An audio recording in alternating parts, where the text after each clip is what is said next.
مجتبیٰ جناب حضرت محمد مصطفیٰ صلی اللہ تعالیٰ علیہ وسلم کی ذات والا صفات کے لیے حمد و صلات کے بعد، عزیز دوستو، بزرگوں اور بھائیوں، حضرت سیدنا ابراہیم خلیل اللہ علی نبینا علیہ الصلاۃ والسلام کا تذکرہ قرآن مجید نے کئی جگہوں پہ بیان فرمایا ہے۔ نبی پاک صلی اللہ تعالیٰ علیہ وسلم نے ارشاد فرمایا کہ میں ملت ابراہیم پہ ہوں۔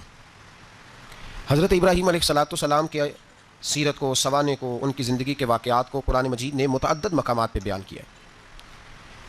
انبیاء کرام علیہ السلام 1,24,000 کم و بیش ہوئے، لیکن دین اسلام میں نبی پاک علیہ السلام کی امت میں جو مقام حضرت ابراہیم کا ہے وہ بس انہی کا ہے۔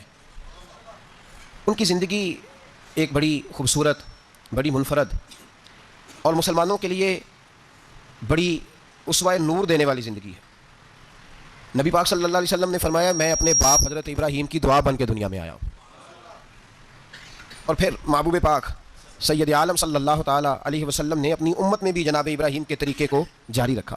صحابہ نے قربانی کے بارے میں حضور سے پوچھا، ما ھذہ الاضحیہ، یا رسول اللہ صلی اللہ علیہ وسلم یہ قربانی کیا ہے؟ تو فرمایا سنت ابیکم ابراہیم، یہ تمہارے باپ حضرت ابراہیم کا طریقہ ہے، یہ تمہارے باپ حالانکہ قربانی نبی پاک صلی اللہ علیہ وسلم کا بھی طریقہ ہے، لیکن فرمایا تمہارے باپ حضرت ابراہیم کے ذکر کو باقی رکھا۔ اللہم صلی علی محمد وعلی آل محمد کما صلیت علی ابراہیم وعلی آل ابراہیم، ان کے تذکرے کو باقی رکھا دین کے اندر۔ حضرت ابراہیم بڑی امتیازی شان والے نبی ہیں، بڑی امتیازی شان والے۔ رب کریم کا وہ دوست جس نے کوئی چیز بچا کے نہیں رکھی، ہر شے ہی اپنے رب کی بارگاہ میں پیش کر دی۔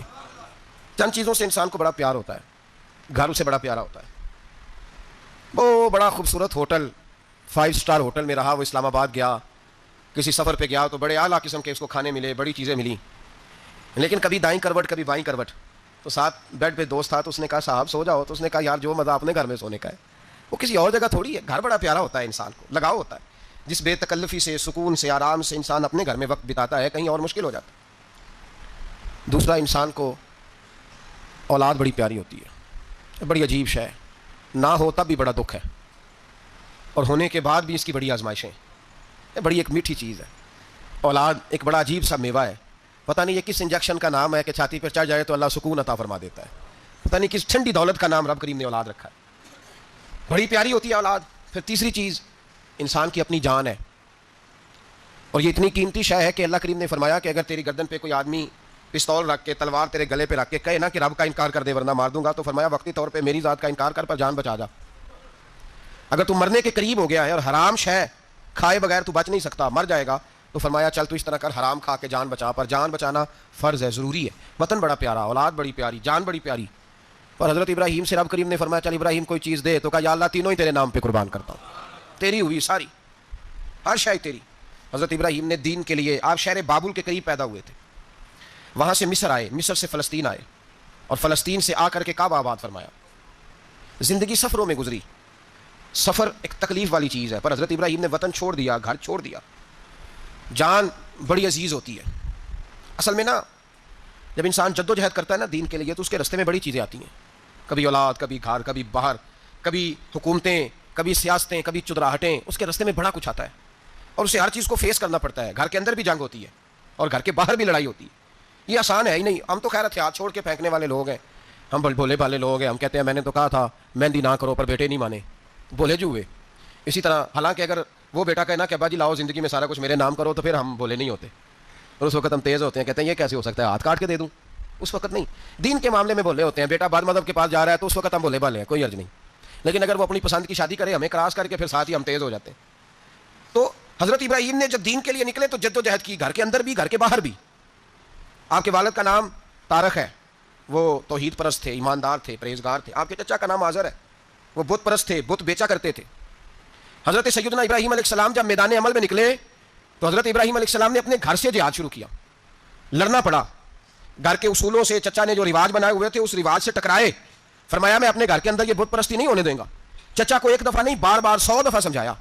آپ کا چچا بت بنا کے بیچا کرتا تھا۔ حضرت ابراہیم علیہ السلام تھوڑے بڑے ہوئے تو کہنے لگا کہ چلو میرے ساتھ، تم بھی بت بیچنے ہیں، ہمارا کاروبار ہے۔ حضرت ابراہیم ساتھ نکلے تو بت پکڑا ہے، گندے پانی کے اندر اس بت کو ڈبوتے ہیں، کہتے ہیں کسی نے خریدنا تو خرید لو، نہ یہ نفع دے سکتا ہے نہ نقصان دے سکتا ہے، جو اپنا آپ نہیں بچا سکتا تمہیں کیا بچائے گا، خریدنا ہے تو خرید لو۔ چچا کہنے لگا تو کاروبار چمکا رہا ہے کہ تباہ کر رہا ہے۔ گھر میں بڑے معاملات خراب ہوئے، جھگڑے ہوئے، لیکن حضرت ابراہیم علیہ السلام ایک منٹ کے لیے بھی اپنے گھر کے اندر بھی کمپرومائز کرنے کو تیار یہ تھوڑا مشکل میں نے پہلو چھیڑ دیا ہے، یہ تھوڑا مشکل پہلو چھیڑ دیا ہے. تھوڑا سمجھدار آدمی ہے پر بیوی سے پردہ نہیں کرا سکتا، سیانا ہے، پنچایت کا بندہ ہے، جو اسے آپ کہیں گے وہ بات یہ سنائے گا، لیکن کہتا نہیں جی میں نے کوشش کر لی ہے. کس قسم کی کوشش ہے صاحب، یہ کیسے ہو گیا؟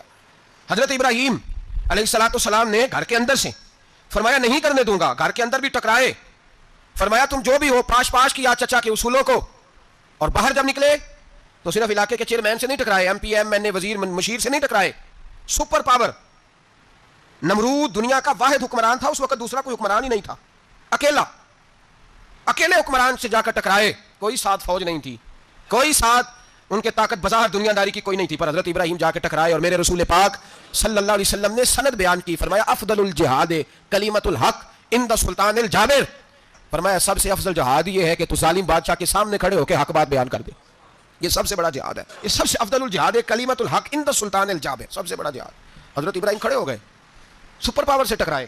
یہاں ہم لوگ حکمتوں کا شکار ہیں، دیکھیں گے کریں گے سوچیں گے، اور مولوی صاحب کو ویسے کہتے ہیں آپ پرہیز کریں سیاسی باتوں سے. بھئی اللہ کے ہر نبی نے جا کے وقت کے ظالم حکمران کو لتاڑا ہے، للکارا ہے، یہ تو مشن انبیاء ہے. حضرت سیدنا ابراہیم علیہ الصلوۃ والسلام نے اس کو جا کے کہا کہ تو جھوٹ بولتا ہے، تو جھوٹا ہے، تو خدائی کا دعویٰ کرتا ہے، تو بہت بڑا ظالم ہے، اور قرآن مجید نے اس ساری بات کو بیان فرمایا. حضرت ابراہیم علیہ الصلوۃ والسلام سے کہنے لگا میں رب ہوں، تو آپ نے فرمایا میرا رب تو وہ ہے جو زندہ کرتا اور مارتا ہے. تو پھر آپ حق بات بیان کریں گے تو اللہ مارے گا کہ بندہ مارے گا؟ کچھ بھی نہیں ہوتا، کیونکہ زندگی موت کس کے ہاتھ میں ہے؟ اللہ کے ہاتھ میں. زندگی موت اللہ، کچھ بھی نہیں ہوتا. انسان صحیح سمت کا تعین کرے اور صحیح چلے. حضرت علی شیر خدا سے کسی نے کہا تھا کہ آپ کے بڑی دشمنی ہے، کوئی محافظ رکھ لیں. آپ فرمانے لگے موت خود بہت بڑی محافظ ہے، وقت سے پہلے آتی ہی نہیں، بڑی محافظ ہے وقت سے پہلے.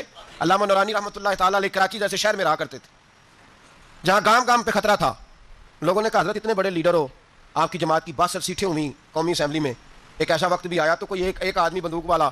آپ فرمانے لگے مجھے ضرورت ہی نہیں، اس لیے کہ جس خدا رسول کے لیے میں نکلا ہوں وہ خود ہی حفاظت کرنے والے ہیں، ضرورت نہیں ان چیزوں. تو بھائی حضرت ابراہیم ٹکرائے، اور آپ کا انداز کیا ہے؟ جا کے کہا کہ تو نہیں، خدا وہ ہے جو زندہ کرتا. اور اس نے ایک بیوقوفوں جیسی دلیل دی.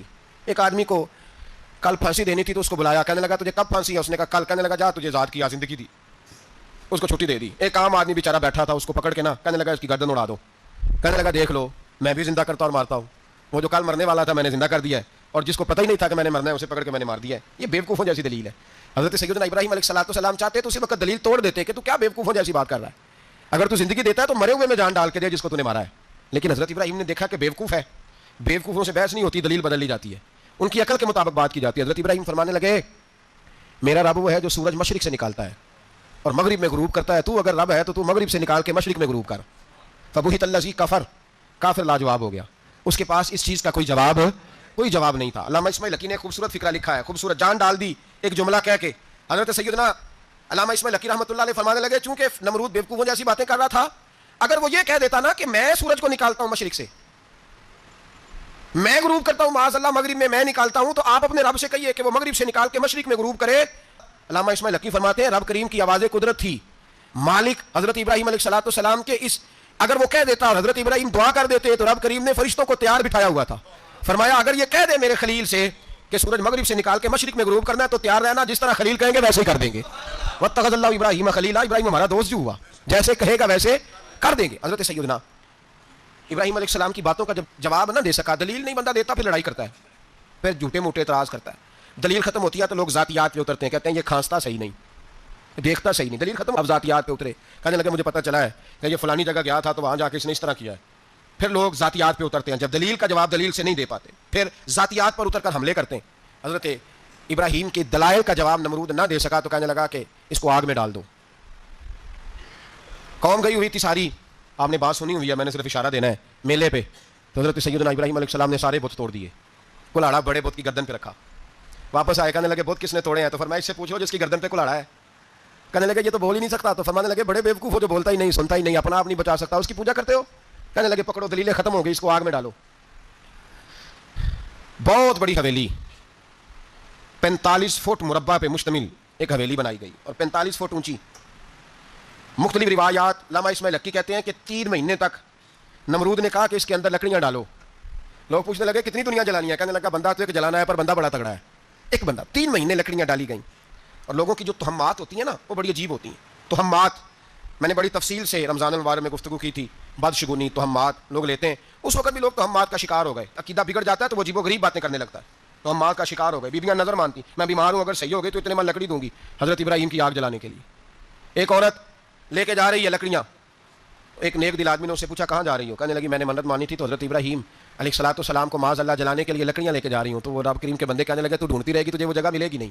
وہ بی بی کئی مہینے گھومتی رہی, جگہ ہی نہیں ملی جہاں لکڑیاں ڈالنی, ماری گئی.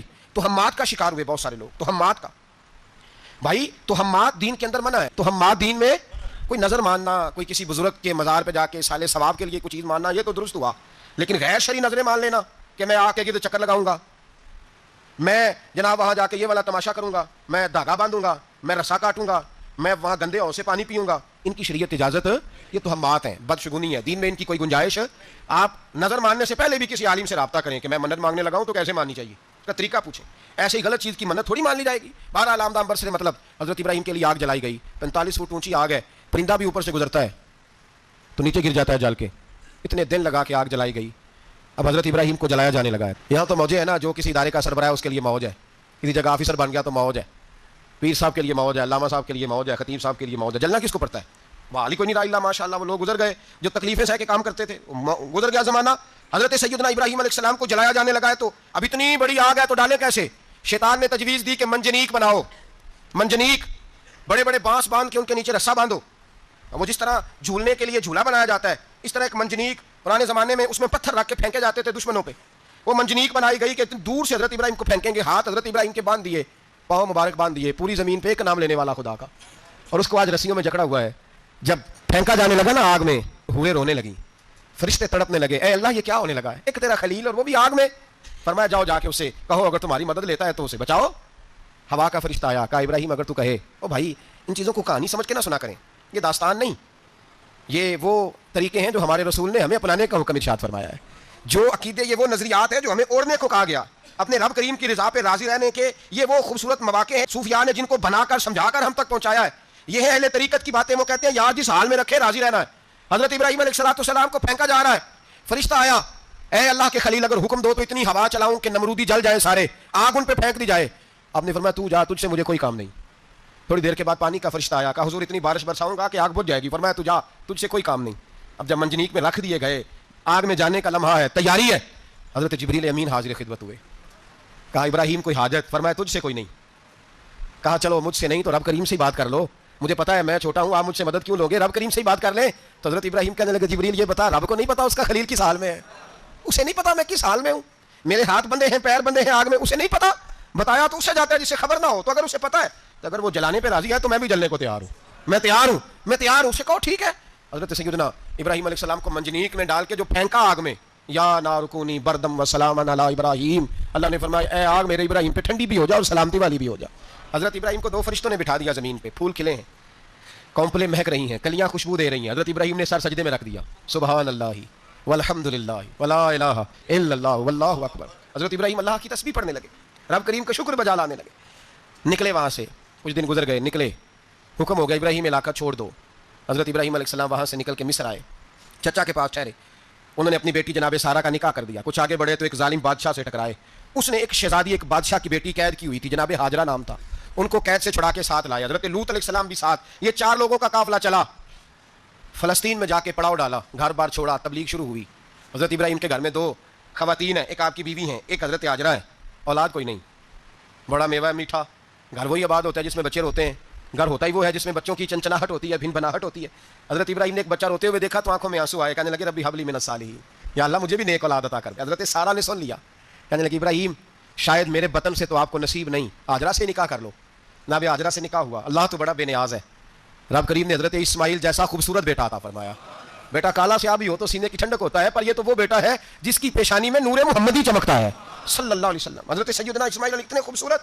اب جس بیوی کے یہاں بیٹا تھا, بیٹھنا اٹھنا بھی زیادہ اس کے پاس, آنا جانا بھی اس کے پاس, توجہ ادھر ہو گئی. جناب سارہ رشک کرنے لگی. ایک دن کہنے لگی اسے چھوڑ آ جنگل میں, وادی غیر ذی زرع مکے کے پاس. بھائی ایک بیٹا عالم دین بنا لو. کہنے لگا روٹی کہاں سے کھائے گا, تیرے 5 بیٹے ہیں, کو حافظ قرآن بنا کے روٹی کہاں سے کھائے گا. وہ بچہ بھی کہتا ہے میں کہاں سے کھاؤں گا. حضرت ابراہیم علیہ السلام تو چند مہینے کا بچہ چھوڑا ہے, تو کہاں سے روٹی کھائی حضرت اسماعیل نے, کہاں سے کھائی ان کی اماں نے روٹی. بھوکے مر جاتے ہیں یہ سارے. میں بڑی ذمہ داری سے کہا کرتا ہوں کہ جتنی خوبصورت روٹی اللہ کریم دین کے خادموں کو عطا کرتا ہے شاید کسی اور کے نصیب ہوتی ہو, لیکن ہم لوگ توجہ ہی نہیں کر رہے, ہمارا ذوق ہی نہیں بن رہا. ہم یہ محنت ہی نہیں کر رہے کہ قوم کو مستند علماء کی ضرورت ہے, علاقوں کے علاقے خالی ہیں, ادھر ہمارا مزاج ہی نہیں بن رہا, توجہ ہی نہیں دین کی خاطر. اور پھر چلے بچے تو بات کی بات ہے نا, جو ابھی خود جوان ہے وہ بھی تو یہ دعا, ایک صاحب مجھے کہنے لگے میں دعا مانگ رہا ہوں اللہ مجھے بیٹا دے تو میں اسے دین پہ لگاؤں گا. تو میں نے کہا آپ بھی بوڑھے نہیں ہوئے, آپ خود ہی لگ جائیں, بیٹا تو ابھی آئے گا تو لگے گا نا, تو آپ تو اس وقت ہے تو آپ تو پہلے لگے نا صاحب, 2 گھنٹے تو نکال کے آئے, دین سیکھنے کو کافی ہے. آپ اتنی لمبی سوچ رہے ہیں کہ بچہ آئے گا تو بڑا ہوگا تو وہ جائے گا تو دیکھی جائے گی, ابھی تو آپ ہیں تو آپ تو آؤ. حضرت ابراہیم نے بچہ وہاں چھوڑا. یہاں سے جو عمرہ کرنے لوگ جاتے ہیں نا, جو حج کرنے جاتے ہیں, ان کو پتا ہے کہ وہاں دنیا کی ہر نعمت ملتی ہے, پھر بھی ڈبل ٹرپل پیسے لوگ جیبوں میں ڈال کے جاتے ہیں. حضرت ابراہیم جب وہاں لے کے گئے تو کوئی انسان نہیں تھا, پانی کا قطرہ نہیں تھا, 2 کلو کھجوریں, 1 مشکیزہ, بیوی کو تھمایا. ہمارے گھر میں ہزاروں چیزیں پڑی ہیں لیکن وہ جو توکل ہے نا وہ ختم ہو گیا ہے. اللہ دے گا, حلال حلال پہ قناعت کرے, جائز جائز پہ بھروسہ کرے, رب کریم عطا کرنے والا ہے, وہ مزاج ختم ہو گیا. حضرت سیدنا ابراہیم علیہ السلام 2 کلو کھجوریں, 1 مشکیزہ پانی کا دے کر کے, اور وہاں بٹھایا آپ نے اپنے بچے کو اور اپنی زوجہ جناب ہاجرہ کو, اور بٹھا کر کے واپس پلٹنے لگے تو حضرت ہاجرہ سلام اللہ علیہ نے آواز دی, کہا ابراہیم کس کے سہارے پہ چھوڑ کے جا رہے ہو؟ جہاں آب زمزم کا کنواں ہے نا, جو لوگ گئے ہیں جنہوں نے صفا مروہ کی صحیح کی ہے, صفا مروہ سے باہر نکلے نا, سرکار کی ولادت کا مقام ہے, اس جگہ پہ آب زمزم کا کنواں تھا, وہاں حضرت سیدنا ہاجرہ کو بٹھایا, کوئی چیز نہیں, کوئی درخت نہیں, کوئی کھیت نہیں, کوئی پانی نہیں, کوئی کنواں نہیں, وہاں بٹھایا اور بٹھا کر کے نکلنے لگے تو جناب ہاجرہ فرمانے لگے ابراہیم کس کے سہارے پہ چھوڑ کے جا رہے ہو؟ کہنے لگے اللہ کے سہارے پہ. تو پاک باز بی بی نے ایک لفظ پوچھا, کہا ابراہیم یہ میرے رب کا حکم ہے, یہ میرے, بس جن کا عقیدہ توحید مضبوط ہو ان کے لیے ایک جملہ کافی ہوتا ہے, یہ میرے اللہ کا حکم ہے.